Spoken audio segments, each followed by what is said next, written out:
The Isaiah Factor Uncensored starts right now.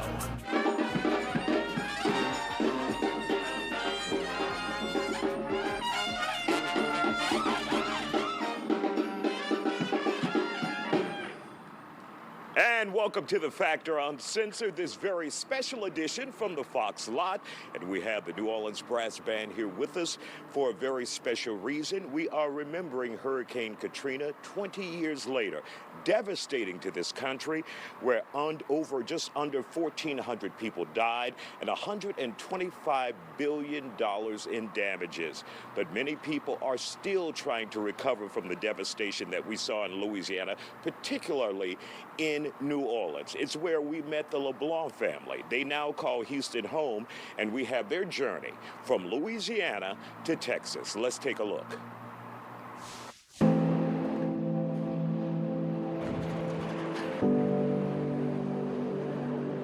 It was unreal.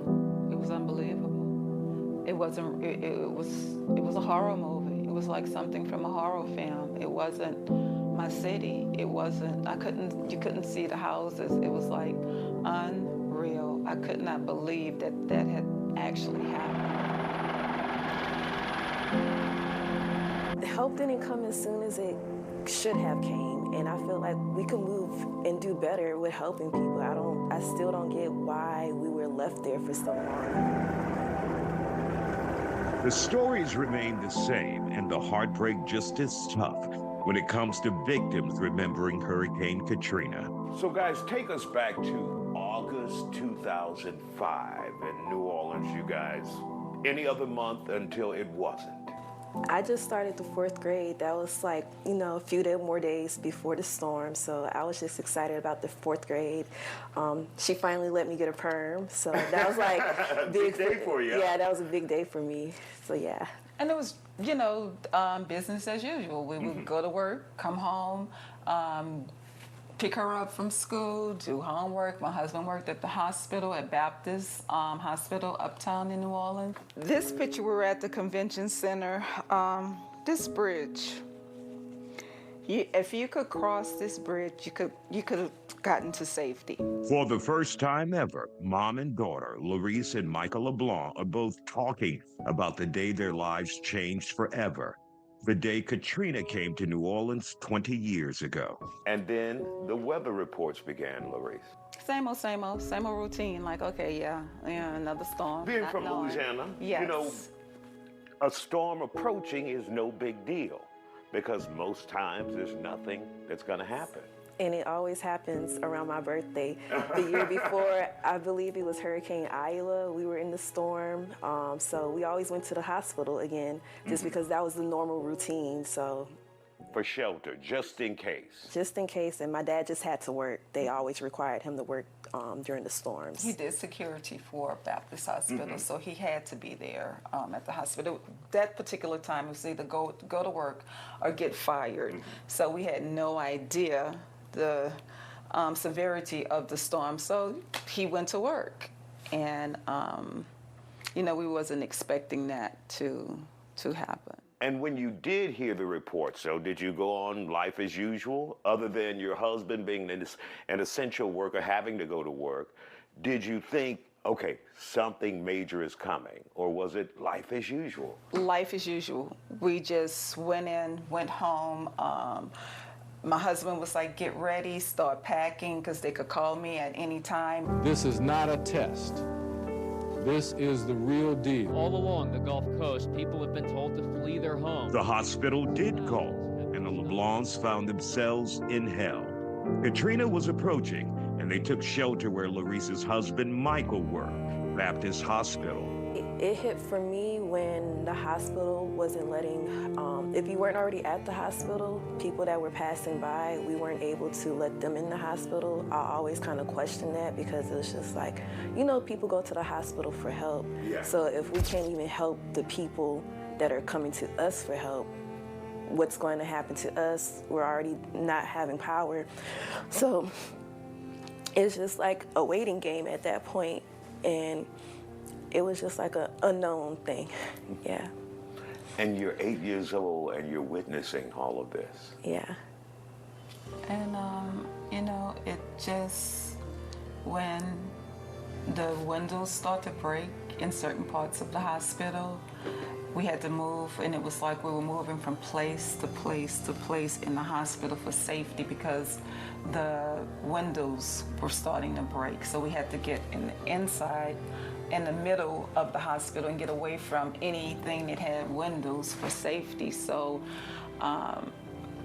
we even stayed in a storage closet for safety because there was no windows. Then came the flooding in New Orleans. The LeBlancs watched as the water began to rise.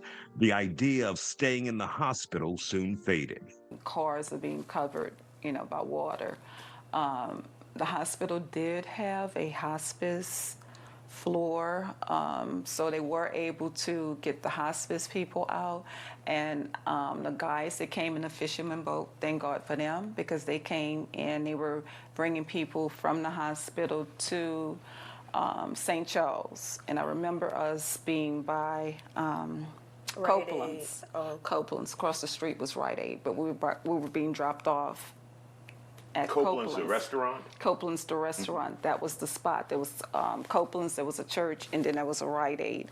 That's where we would drop everybody off from the hospital. Where did you go next in your journey? Then next we went to the convention center, which we were told that we weren't going to the convention center. We were told when we were dropped off at on St. Charles that they would have buses to pick us up from St. Charles. So we thought from St. Charles then we would leave on the buses, but we didn't. I think it was a school bus came and picked us up and dropped us off at the convention. But we got separated a little bit. Not us, but remember they took grandmother Rachel and mama first. They took the elderly first. Yeah, that was another thing. When they were coming around, they took the elderly first. So wherever they were going, again, I'm just a kid, so I don't know. But once we got on the bus and we were pulling, because I remember pulling up to the convention center, and I was just like, this doesn't look like help. Like, it was just a whole bunch of people already there. But my grandmothers, they were smart, because they waited. They were somewhere visible for us, so we could see them. But it was just a whole bunch of people, and I didn't see like the help that I was expecting. I remember that. Was that frightening to you? Disappointing? Disappointed, just because I was just like, I don't see help. Like, this doesn't look like organized. Like, when stuff is organized, everybody didn't look too happy. And we're not done with the LeBlanc story here on the 20th anniversary of Hurricane Katrina. We will be back with more Factor Uncensored, and we leave you with the Hustlers Brass Band. Take it away, guys.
And welcome back to this special edition of The Factor Uncensored, where we're remembering Katrina 20 years later, and you're looking at some New Orleans cuisine, which we will talk about a little bit later in the show.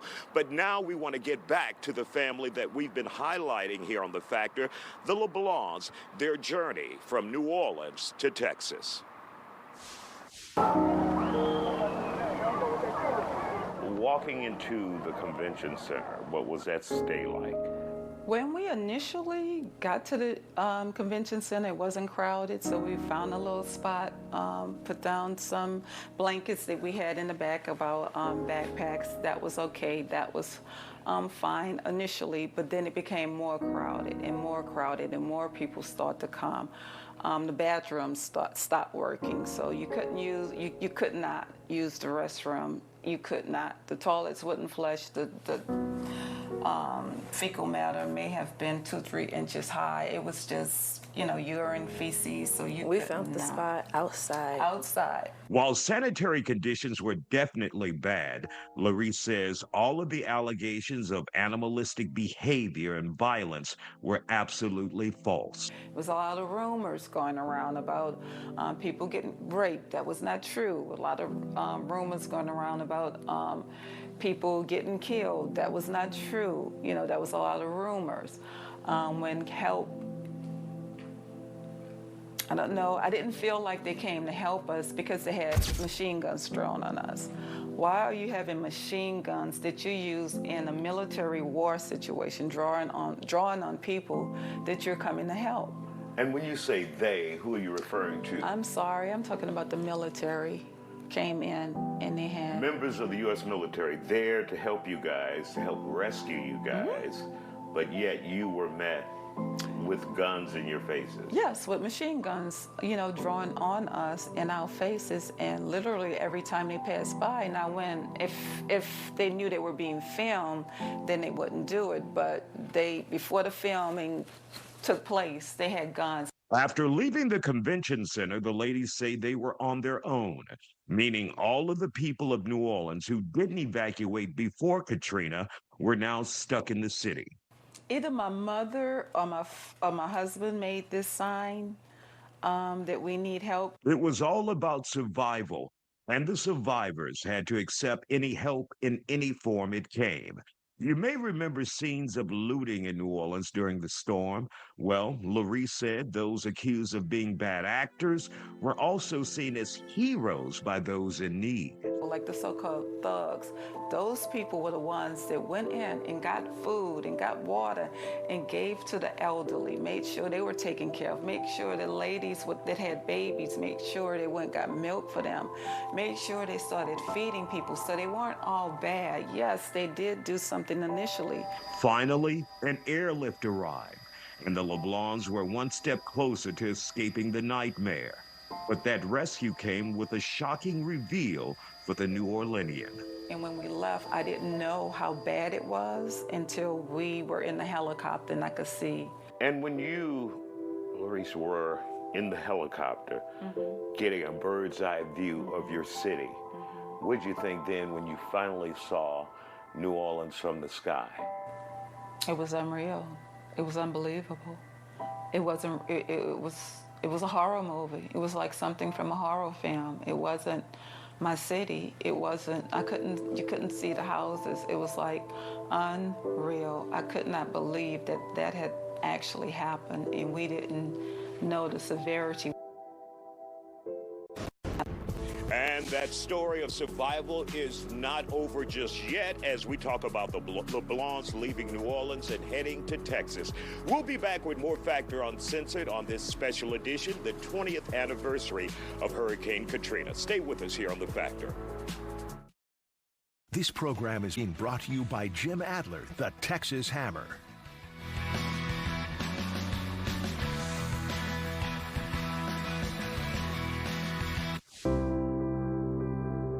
After days of survival, the LeBlancs, along with other members of their extended family, including Larice's elderly mother, finally made it to Texas, a place they decided to settle in for the next 20 years. But it wasn't without its difficulties, given the reputation some New Orleanians were getting in Texas. Larice decided to share her own narrative by formally introducing their family to their new community. I knew what they saw on TV. I wrote my educational level down, that I had a degree, that my husband was gainfully employed. I was gainfully employed. You know, we were doing well. We were productive people.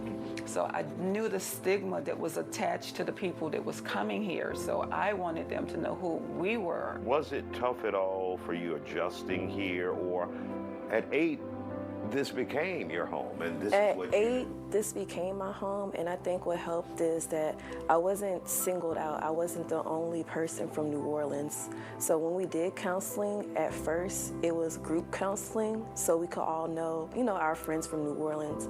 And of course, we did the separate counseling on our own. But I think having that group of people that were familiar with home, it just kind of, you know, made up for the lack of not being at home. So I think that's why I adjusted pretty well too. And this new environment, just Texas is different. I was so used to wearing uniforms. So when my mom had brought home school clothes for me, and I was just like, where's my uniform? My mom was like, you can wear clothes. And I was really excited about that because I never got to wear clothes to school because uniform, like everything had to be prim and proper. So I finally got to relax a little bit and just wear kid clothes. Hey, my name is Micah. I'm going to the 4th grade. Hooray! How much does it still weigh going through Katrina? How much does it still weigh on you? And did that counseling help you? I think the counseling did help me just because I was a kid, so I had somebody other than my parents to talk to. And even though it wasn't for long, because it was just for the 4th grade year, you know, moving on to the 5th grade and stuff like that, it would just kind of set me up for success and how to manage my feelings. It does still affect me because I don't like hurricane season, so it just is like, just got to be prepared. I know how to be prepared, and just I have a good, strong faith, so I know God's going to take care of me. So I think that's what I weigh on a lot. Like, you know, no matter what, I still have God, I still have family, I still have my life. The LeBlanc family is a true picture of survival. Larice's mom is still with the family in Texas, but unfortunately her husband Michael died recently after being the rock, the patriarch of the family. My dad's not here, and I feel like his story needed to be told. Micah has started her own family as well, but she still struggles with the nightmare called Katrina she experienced at 8 years old. I want people to know that help didn't come as soon as it should have came, and I feel like we could move and do better with helping people. I still don't get why we were left there for so long. Help could have just been there. Like, it doesn't make any sense. That's what I'm left with, just more questions still. The city's not up. Like, I thought maybe after I graduated high school, I would go back and move there, but after I graduated high school, it's like, it's still not the same, so.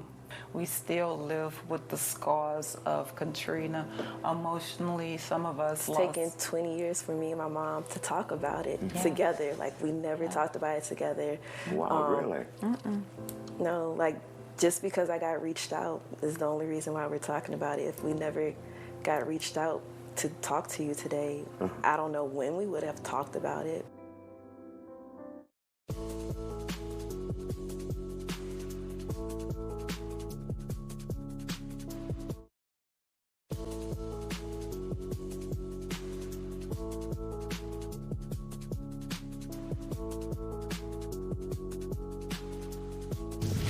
So this is Aiden's Treats and Gumbo to Go. All in one spot. So that's what I was going for.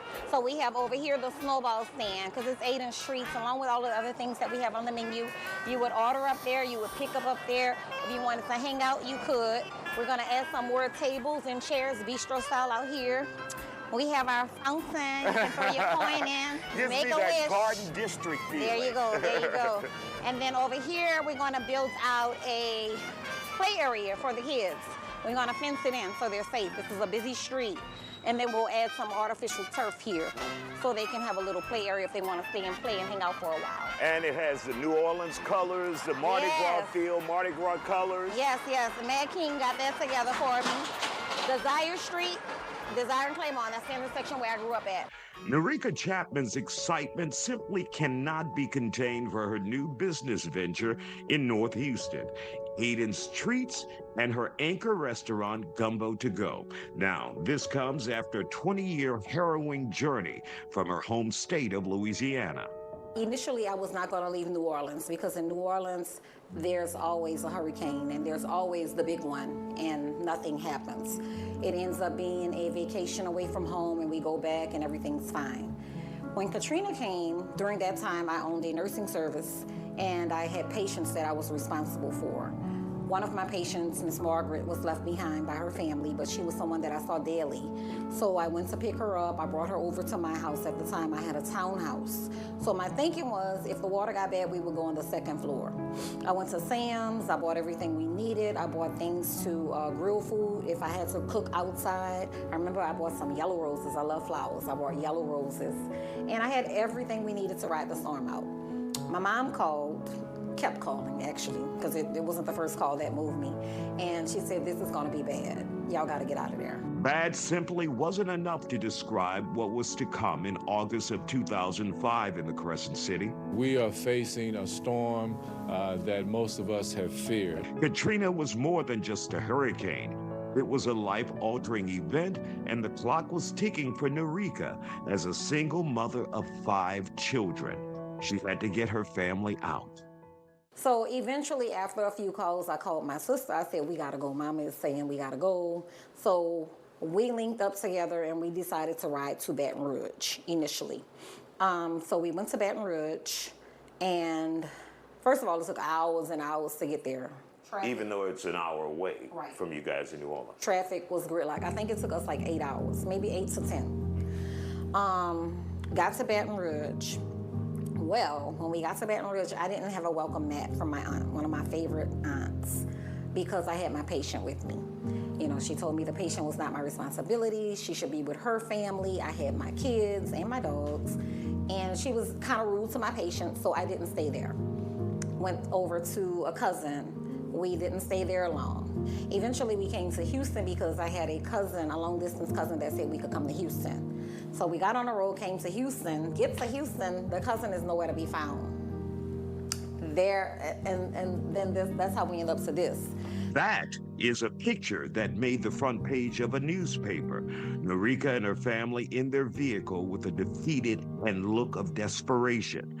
That's after running from the storm, a storm that would eventually take a toll on the mother and sole provider for her family.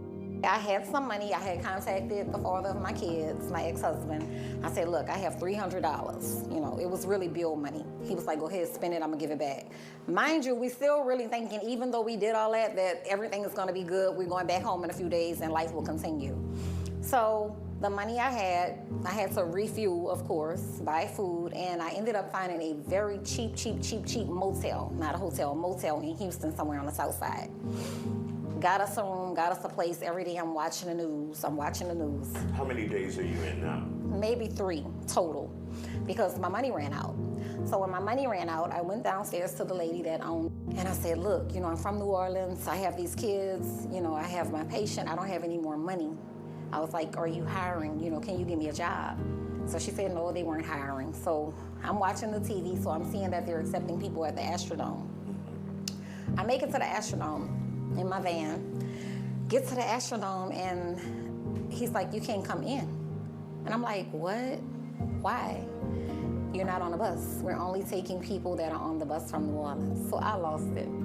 I was like, so you mean to tell me because I was responsible, left in my own vehicle, evacuated, spent all my money in Houston, I'm out of money, I can't come in here? So they said no.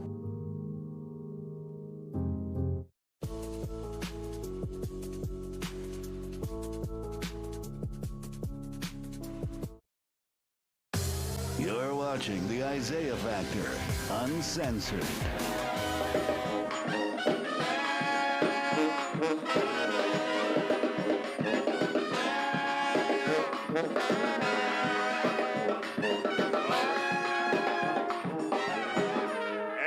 Welcome back to the second half hour, The Factor Uncensored, where we have the New Orleans Hustlers Brass Band here on the Fox lot to commemorate the 20th anniversary of Hurricane Katrina, where just under 1,400 people died, $125 billion in damages, and the city of New Orleans and parts of Louisiana still recovering today. Also recovering and putting her life back together is Chef Norika, who now calls Houston home, opened a business here. We continue with her story about fitting in to the Texas community. I make it to the Astrodome in my van, get to the Astrodome, and he's like, you can't come in. And I'm like, what? Why? You're not on the bus. We're only taking people that are on the bus from New Orleans. So I lost it. I was like, so you mean to tell me because I was responsible, left in my own vehicle, evacuated, spent all my money in Houston, I'm out of money, I can't come in here?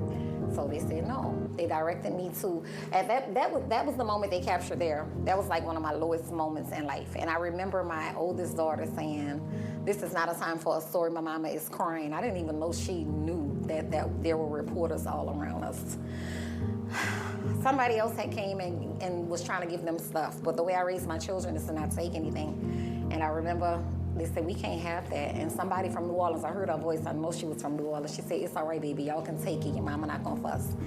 Gave the children a lot of snacks. Somebody gave us a flyer for the Star of Hope, which is why I chose Gumbo to Go actually fed Star of Hope last year. I wanted to give back for Thanksgiving. We went to the Star of Hope. They were serving spaghetti. I fed the children, fed my patient, cleaned them up, and I was just kind of like wondering what we were gonna do because everybody's phones weren't working from New Orleans during this time. So we didn't have communication with anybody. I didn't have any money. I didn't have any gas. Norika finally found a temporary place to stay in Houston with a family she didn't know. However, that photo we showed you earlier on the front page of the newspaper, it would lead to a badly needed lifeline for her. Not knowing my Aunt Mary in Washington, D.C. was going to hear Norika, my name, an odd name, and contact a cousin here in Houston, Rasha, who I had never met, say, that's your cousin, go get him. The phone started working that day, too. I got a call. This is Rasha, I'm your cousin. I live in Houston. Where are you? I'm coming to get you. I was on a street called Cavalcade. No, off of Cavalcade, on a street called Moody. Gave her the address. She came, got us, brought us to her apartment. She had an apartment on West Timer. And we stayed with her for some weeks. She showed me how to get FEMA assistance. We ended up getting a FEMA apartment, a brand new FEMA apartment on the north side, and started rebuilding my life. While Norika was well on her way to planting roots in Houston, she could not just forget about home. New Orleans would be changed forever after Katrina. The loss of life, the destruction of homes and property, the demise of the very essence of the city that was once seen as a party and cultural capital of the South. New Orleans wasn't home anymore because the primary reason that I stayed in Houston at the very beginning, when everybody was going back to what was familiar, and I took the leap to stay here with those children and make it, the reason I stayed is because the schools were closed in New Orleans. There was nowhere for them to go to school. So the children needed to go to school. So that was the first reason that I stayed in Houston. After that, yes, I made a life here, but I had to remind so many people because people would say things like, Houston offered New Orleanians opportunity. Opportunity is everywhere. And before Katrina, I owned companies. So wherever I was going to live, I was going to have and create opportunities for myself and my children. It was what I did. My track record shows that. But settling into Houston wasn't a king cake walk for the New Orleanian.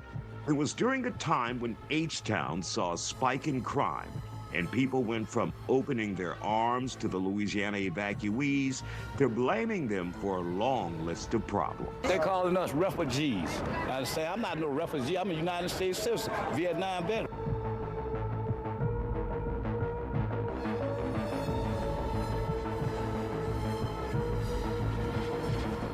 It wasn't just Katrina that was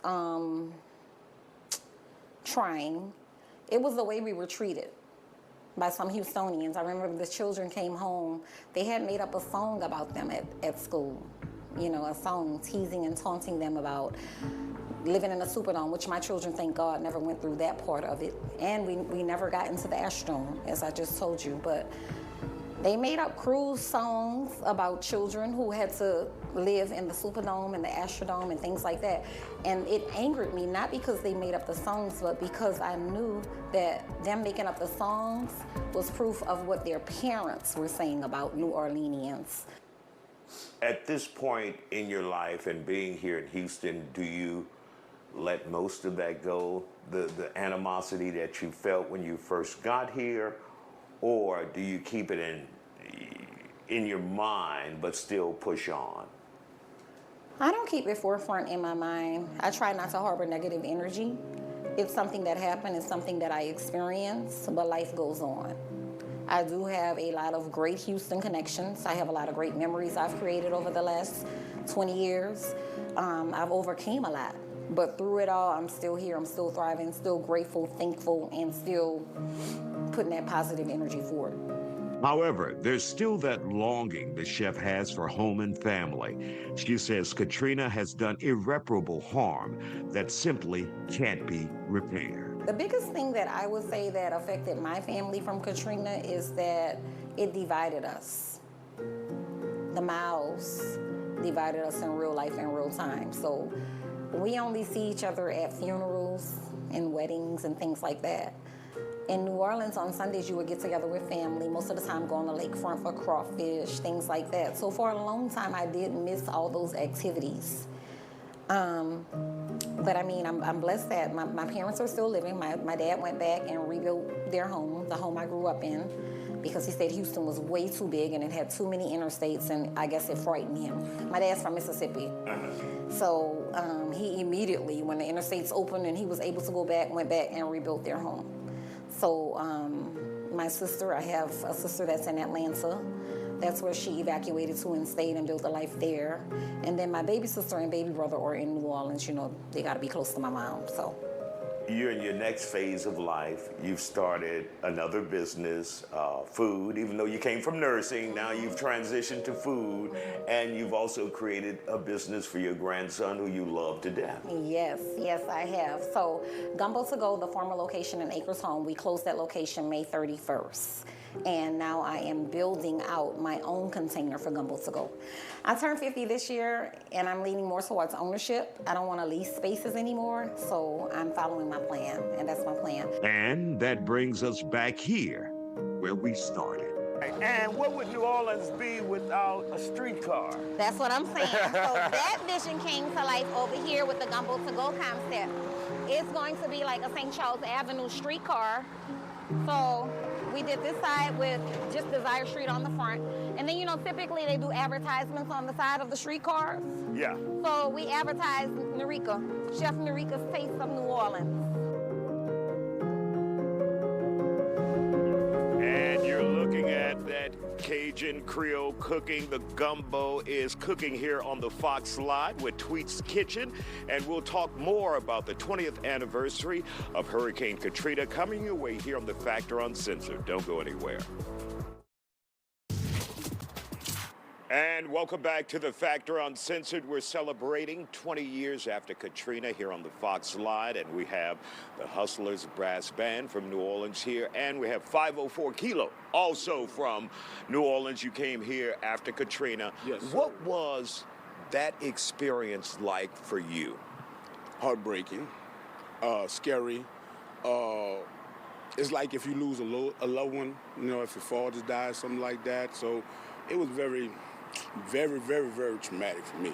So, you know, being caught down there, we wind up going to actually a hurricane party. Usually it's a tradition in the French quarters.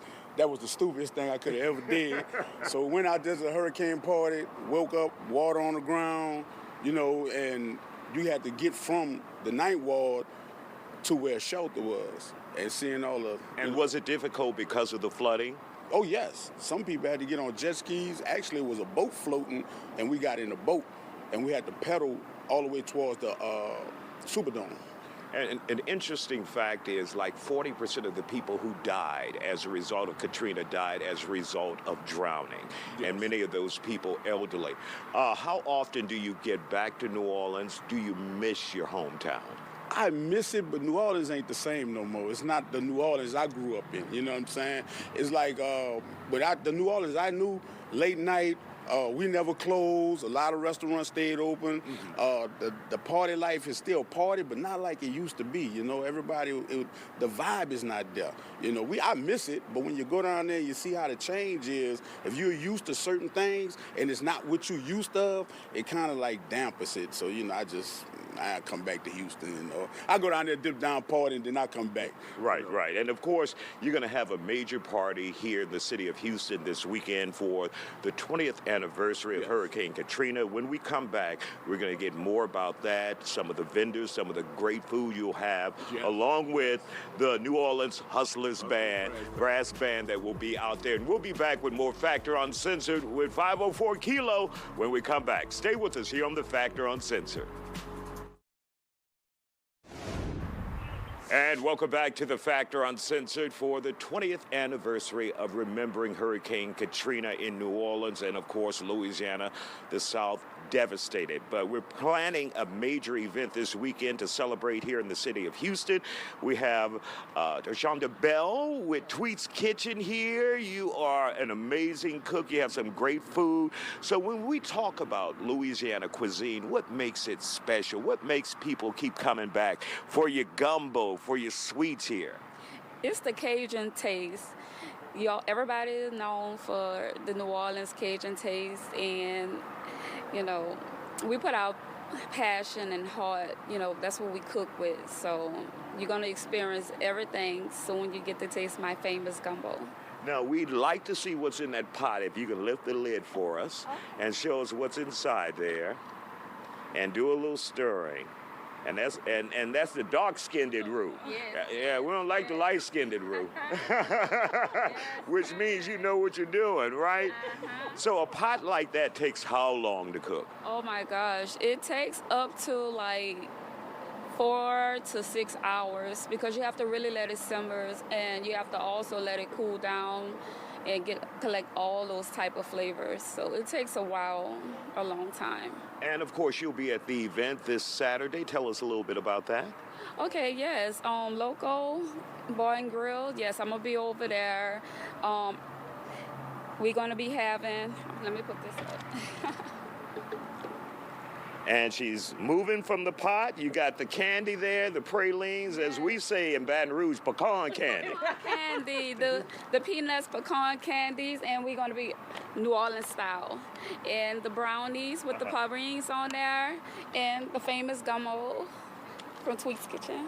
And it's smelling good. If you could smell how it smells out here, you'd be thoroughly impressed. We'll be back with more Factor Uncensored and the New Orleans Hustlers Brass Band. Stay here with us on the Factor Uncensored. And welcome back to the Factor Uncensored. We're on the Fox lot remembering Hurricane Katrina. 20 years later, we have New Orleans in the house. We have out here with us Derek, Harold, and you guys are sponsoring the big celebration in Houston this weekend. Why was it important to play a part? It's important just to give back to the culture, keep the culture alive, and give people remember where they came from, and don't forget, keep the culture going. And so when you celebrate in Houston, will you have that New Orleans feel, that New Orleans flavor at this event? Definitely authentic. No other way but to do it the right way. Get definitely authentic. All right, Harold, crawfish to go in the house. Best in the city, authentic New Orleans style crawfish. If you know, you know. If you don't, you're gonna find out. Hey, good event, good cause. Make sure y'all come out and have a good time. It's gonna be a big celebration. Great band, music, entertainment. Hey, we here for the people. Come have a good time. That's all we want you to do. All right. And 504 Kilo, why was it important to put on an event like this in the city of Houston? Because New Orleans, we had our pain through fun. So when Katrina hit, it was a lot of people just playing music. When people saw me down on 610 at the FEMA Center, so we just got to give people, everybody can't get back home, so we're going to bring home to them. So, it's August 30th. It's at Locals Bar and Grill, new spot. Man, y'all come on out, and it's free for everybody. It starts at 4 o'clock to 2 in the morning. We got the show lined up. Come on out, have a good time, get you some food, fun. Your money no good at the door, it's good at the bar. See, you trying to push it back to New Orleans hours, trying to go past. I know you're thinking about going past 2, but you can't do that here. Don't get caught up, Kilo. No, 4 to 2. We cutting it off at 2. Plenty of free parking, and we do have police. It's in Stanford. Man, everything is organized, and if you ever came to 504 date, you know, each year we do it. Y'all know it go down. Now, will it be open to families, full families? Well, from 4 to 9, you can have kids. It's open to the family, but from 9 to 2, we're going into our club mode. So, you know, come on out and have fun. Okay, and now you got to take them damn kids home. Can't have them out. All right, Malcolm, you got the New Orleans Hustlers Brass Band. You're also from New Orleans, but you left well before Katrina. You came here to Houston to work for Chevron. Why was it important to keep your friends close in a band like this?